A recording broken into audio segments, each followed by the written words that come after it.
वेद स वेदवित् अधश्चोर्ध्वं ऋतुशास्त्रस्य शाखा गुणप्रौद्धा विषयप्रवालाः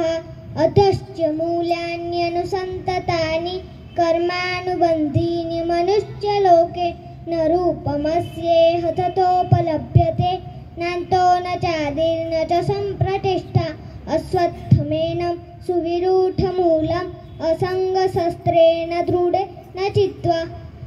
ततः पदं तत्परिमार्जितव्यं यस्मिन् रता न निवर्तन्ति भूयः तमेव चाद्यं पुरुषं प्रपद्ये यतः प्रवृत्ति प्रसुतास्फुराणि निर्माणमोहाजितसङ्गदोषा अध्यात्मनित्या विनिवृत्तकामाः द्वन्द्वे विमुक्ताः सुखदुःखसंज्ञे गच्छन्त्यमूढाः पदमव्यन्तत् न ततभासते सूर्यो न शशाङ्को न पावकः यद्गत्वा न निवर्तन्ते तद्धाम परमं मम ममैवांशो जीवलोके जीवभूतः सनातन मनःषष्ठानि इन्द्रियाणि प्रकृतिस्थानि कर्षति शरीरं यतवाप्नोति यच्चाप्युत्क्रामतीश्वर गृहीत्वैतानि संयाति वायुर्गन्धानि वासयत् त्रोत्यं चक्षुस्पर्शनं च व्यसनं घ्राणमेव च अधिष्ठाय मनश्चाय विषयानुपसेवते उत्क्रामन्त्रं सितं वापि भुञ्जानं वा गुणान्वितं विमूढाणानुपश्यन्ति पश्यन्ति ज्ञानचक्षुः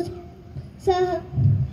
यतन्तो योगिनश्चैनं पश्यन्त्यात्मन्यवस्थितं यतन्तो यो प्रजुतात्मानो नैनं पश्यन्त चेतसः यदादित्यगतं तेजो जगद्भासयतेऽखिलं यच्चन्द्रमसि यच्चाग्नौ तत्तेजो इति मामक धामाविश्च च भूतानि धारयाम्यहमोजसा पुष्णामि चौषधिः सर्वा सोमो भूत्वा रसात्मक अहं वैश्वानरो भूत्वा प्राणिनां देहमाश्रितः प्राणापानसमायुक्तः पचाम्यन्नं चतुर्विधं सर्वस्य चाहं हृदि सन्निविष्टो सत्त्वस्मृतिर्ज्ञानमपोहने च वेदैश्च सर्वैरहमेव वेद्यो वेदान्तकृत्वे भूदेव चाहं द्वामिनौ पुरुषौ लोके सरश्चाक्षर एव च सरः सर्वाणि भूतानि कूटस्थोच्चर उच्यते उत्तमः पुरुषस्तन्यः परमात्मेत्युदारत यो लोकत्रयमाविश्य बिभर्तव्य ईश्वर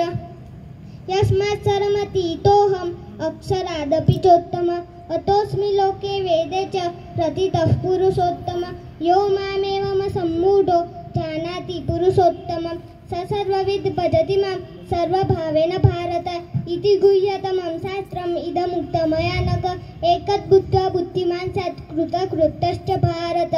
ॐ तत्सदिति श्रीमद्भगवद्गीतासु उपनिषत्सु ब्रह्मविद्यायां योगशास्त्रे श्रीकृष्णार्जुनसंवादे पुरुषोत्तमयोगो नाम पञ्चदशोऽध्यायः हरये नमः